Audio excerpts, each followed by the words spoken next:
Barnett, and I am a resident from DC General. And I would briefly just like to explain my experiences being there. I lived in DC General with my husband and my two sons, and I also have a daughter, and their ages is 10, 6, and 1. I am here to request that you approve the special exceptions and variances needed to build short-term family housing facilities for wards 3, 5, and 6. I was born in DC General, but my family and I have been experiencing homelessness for 3 years now. Both me and my husband, we lost our apartment that we lived in for 7 years. And it was due to losing our jobs. It's been a long 3 years. I am here to advocate so that I can speak for future homeless families to land better facilities than my family has experienced. When we became homeless, we stayed in a Quality Inn hotel on New York Avenue.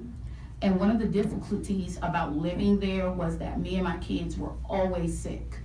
I remember a time where I woke up and my whole face was swollen. When it rained, there were wet spots on the ceilings, probably leading to mold. And also being there, there was no place for the kids to like play, no playrooms, no anything. We were confined to our room. Even when we went outside, there was just a big parking lot, which was no place for the kids to be playing safely.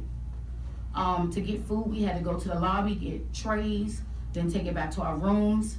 Breakfast never consisted of hot food at all. It was always cereal, tea, coffee.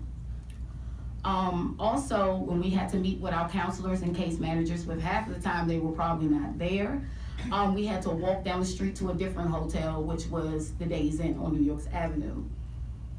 Our hotel where we moved, after we got from the hotel, we were transferred to DC General. DC General is an old building. It's not fit for living at all. The rooms are like literally like hospitals. They have no real beds, instead they're carts. It took me weeks before I got used to adjusting me and my kids to that facility. I showered at my mom's house. I would never go shower there because I was just like, I'm not having this. Like, are you serious? It feels like jail, and I've never been to jail, quote, never been to jail, but I've heard the stories. We had to use public showers, so you had to share with other women and their kids, and everybody's cleaning habits ain't that great. So just also for the women there, most of them didn't have bathrooms in their rooms, so they would have to literally walk down the halls to go use the bathroom or whatever the case may be. And they will always do room checks. I'm talking about like loud knocking, like room check, like that. So it's like terrible because you can be in your sleep, the kids can be asleep, and you can hear somebody knocking and they're counting for kids like constantly. Thankfully, there are more activities there at DC General, like Project Playtime. I'm very thankful for them because they give our kids an outlet to not be so smothered and get a chance to mingle with other children and to also not think about what they're going through at that particular time. We also live like right across from the jail, and the methadone clinic is right there. So of course that's no place for any kids to have to see so much traffic and so much interaction that may be going on when they step outside those doors. There are thousands of families like mine experiencing homelessness in DC because of the high cost of living. The district desperately needs better quality family shelters where families can live in dignified manner and get case management so that they can get back on their feet into permanent housing. If you were to approve it today, future families will have a better experience, including like brand new facilities for the families, the children, building activity room, play spaces, for the development of our children, which would be a top priority for everyone. Case management especially, and not just case management that just is like high and by, I mean seriously in depth to help these families with their barriers.